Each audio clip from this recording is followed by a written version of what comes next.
Welcome to Mission Sonlight from Network 7 Media Center. Today, our media missionaries are visiting the campus of Lowry Memorial College in Bengaluru, India. Well, it was started 108 years ago.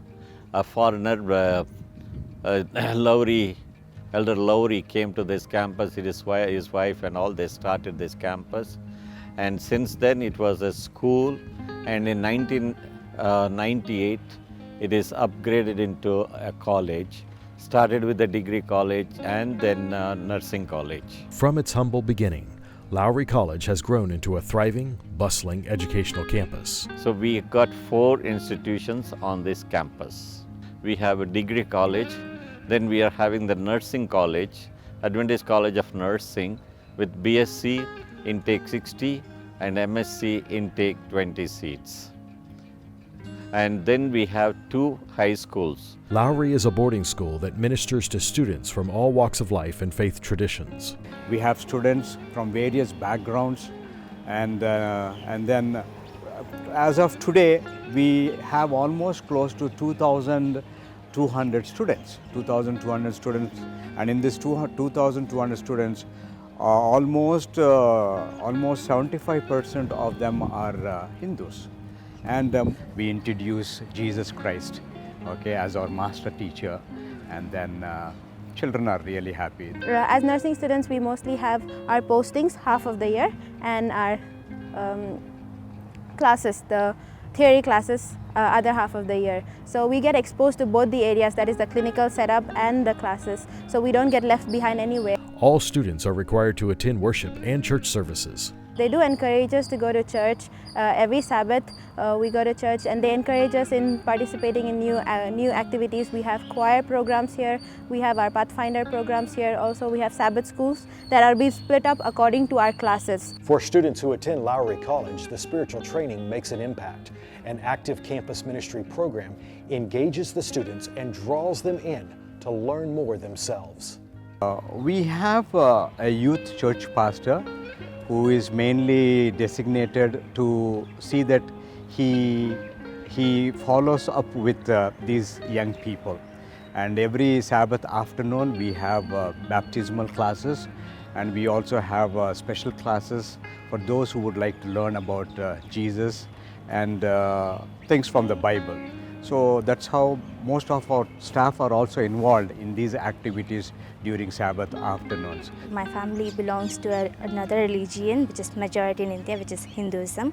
I'm really glad that I'm able to participate in all the activities that is happening here, including the midweek services on Wednesday and Vesper services. We have AYs, Pathfinders, we have camps, we have week of prayers held in here, and we have so many spiritual practices which I really enjoy, and I think that has grown my spiritual activities, and spiritually that I'm being closer to God. I really enjoy being in Lowry. We are about 120 students. That's inclusive of adventures, pathfinders and master guides.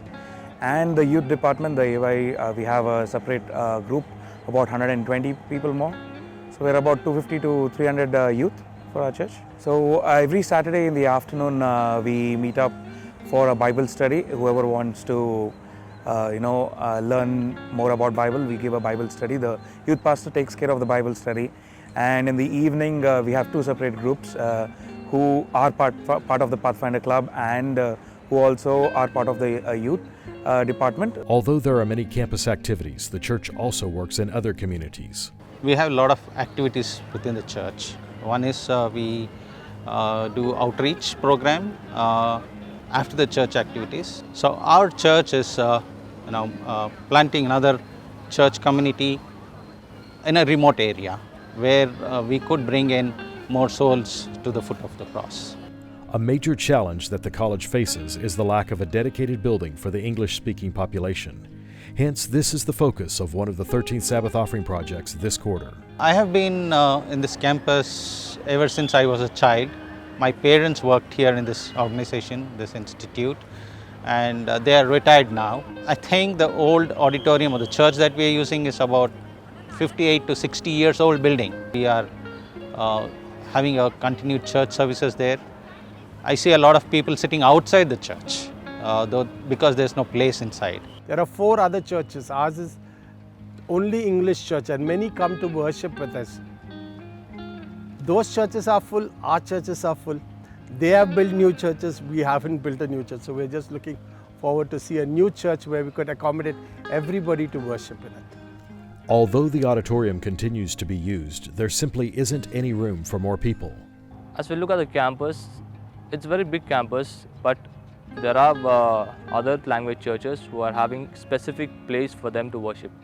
But when we look at an English church, it's actually an auditorium where we have all orientation program, all different kinds of activities. And even the church activities also takes place. But we feel like we need to have a separate place for the church where we could worship God. So we need a church big enough so that all people, whoever are coming, to be inside the church, listening to the Word of God, not standing outside the church to listen to the Word of God. Most of our students who complete their degrees here join the IT sector here, and they usually come back to worship with us. We tried expanding the church, we tried putting chairs outside with a TV, but still there are more who are willing to come.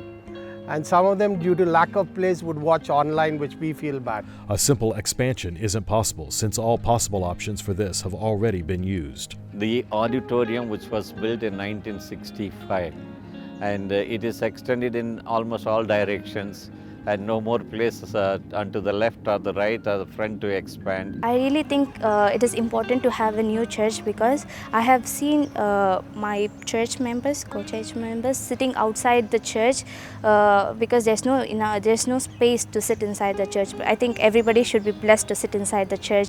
The new church building plans include seating for 1,500 to 1,700 people and other amenities. We are planning to build a nice church which can accommodate 1,500 members, and we are planning for 1,200 on the ground and 300 on balcony, with a place for the choir and the piano and other things, and with a comfortable seating, with a baptismal tank. The school is 108 years old now, and I thank God for all that He has done.